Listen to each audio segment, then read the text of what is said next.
Welcome back to returning listeners and welcome to new listeners. This is 1 year on. I'm Alison, and following on from episode 14, today's episode is about neuroplasticity and how it was explained to me with regard to healing and recovery. The brain is a remarkable thing. When I was in hospital, I remember them talking about neuroplasticity. That was a term I had heard before in one workplace. They used the term neuroplasticity and rewiring the brain almost interchangeably. It's a really positive thing and basically means that the brain can adapt and learn through the neurons, that they can reorganise themselves, avoiding the bit of the brain that has been affected by the stroke. That bit is damaged, irreversibly so. Another location in the brain, or several locations in the brain, take over the journey. Imagine your brain full of neurons. They're like a road network, a map. One particular road is blocked. You can no longer go down that road. Neuroplasticity has you finding an alternative route down another road. It takes a bit longer to get there, but you get there.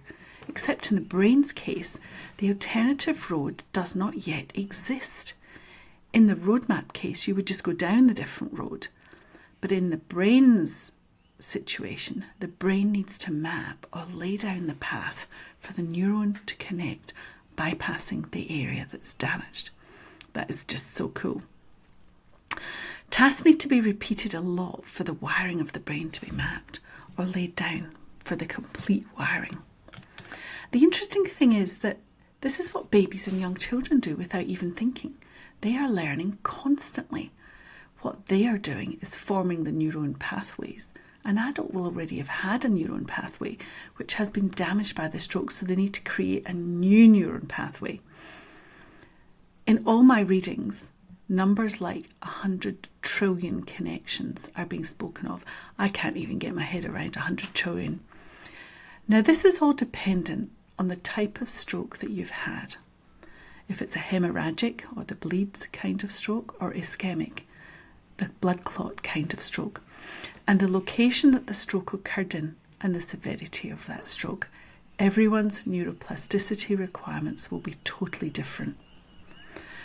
Skills and experiences that you practice over and over again strengthen neuroplasticity. Practice, practice, practice. The little baby stands up and falls over, bump, stands up again, loses their balance again, falls down, bump, stands up again, topples over again. Repeats this 300 times, and that baby will eventually be able to stand successfully, holding his or her balance. Then they will further extend their learning, or neuroplasticity, to walking, building on the standing skill. It's the same with someone who's had a stroke, except they're building the pathway through a different part of the brain, and they're not necessarily a young child. Learning is possible at any age. The establishment used to think older people couldn't learn. Have you heard the saying, you can't teach an old dog new tricks? Well, you certainly can. And whilst it may take a bit longer for that old dog to learn new tricks, he is still capable and competent to learn. So practice, practice, practice. It's called master practice. Think of the piano player mastering a particularly tricky bit in a piece of music. They don't try it once or twice. No, they are trying it hundreds and thousands of times until they are able to get it right. It's the same for neuroplasticity. High repetition is the key here. When you come home from hospital, or even in fact, if you're still in the hospital, any activity you do, it's helpful for your neuroplasticity. Lifting a cup and guiding it to your mouth to take a drink, brushing your hair, getting dressed, coordinating your hands to use a knife and fork. Every little bit helps. You may remember my previous episode about Mr. Darcy and the typing practice. That's mass practice. I kept on at the typing over and over again until my fingers did the right thing. The determination is key. Sheer bloody mindedness, I called it. If you're having trouble walking, for example, and you're getting physical therapy, you may not be able to move your legs independently, and the physio may move your legs for you in a motion like walking. This is passive exercise that will give your legs the information they need to learn by moving them and getting them to move in the environment. Then you may progress to a treadmill and the therapist is still moving your legs. Over time, You will need less help with that activity, and your brain slowly but surely learns what it has to do. One thing I found with the neuroplasticity was how slow it was, and that was extremely frustrating for me. Now, it is interesting. That frustration spurred me on as I desperately wanted to get better and improve. I suppose your mindset is really important, and keeping positive that every little improvement is a step forward. Now, if there's ever a reason to go out and walk in nature, here is one. There's something called brain-derived neurotrophic factor. This is a protein that encourages new neurons and synapses to form, and it's critical for neuroplasticity. Aerobic exercise encourages this protein. If you can't exercise, there are other things you can do, and adaptive equipment that can help too. Also, your diet can help increase brain-derived neurotrophic factors. Berries, nuts, whole grains and vegetables are a good source of these. Omegas also normalise the brain-derived neurotrophic factor. Seafood, particularly salmon, and nuts and seeds. I've been eating a lot of salmon, sorry workmates, and my breakfast is full of good things like hemp seeds, chia seeds, pepitas and nuts and whole grains, giving me a huge boost each morning. I was told the first 3 to 6 months are the most important in terms of neuroplasticity, and certainly I saw that in my own recovery. However, the first 24 months you get the most gains, even up to 5 to 10 years. After the stroke, some people are still finding that they are getting improvements. It really is amazing. Here are a few things to consider.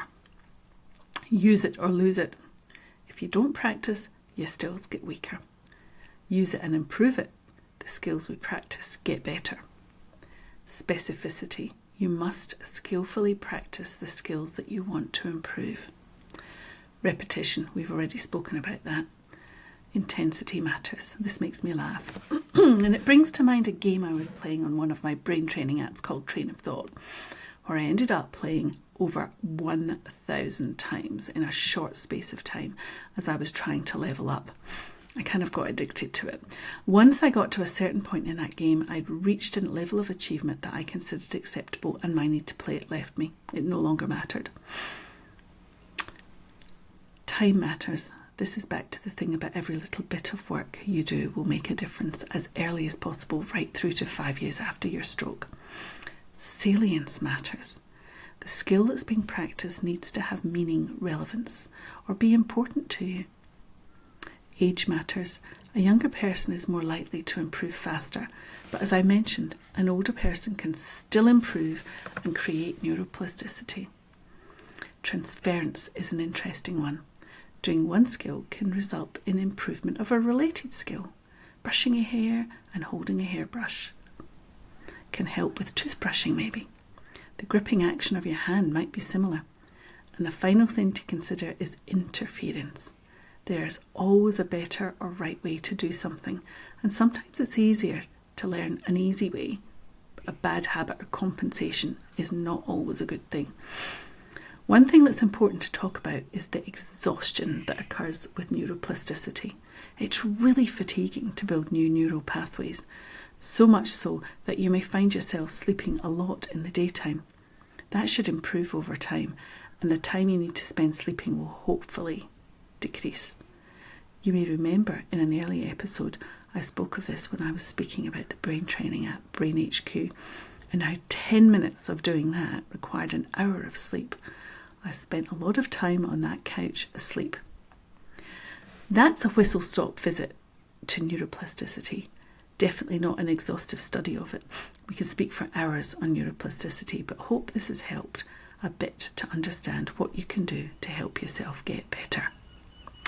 Thank you for listening. If you've enjoyed this episode, please like, share and subscribe. I'll be back next time to talk about my counselling journey. Thank you.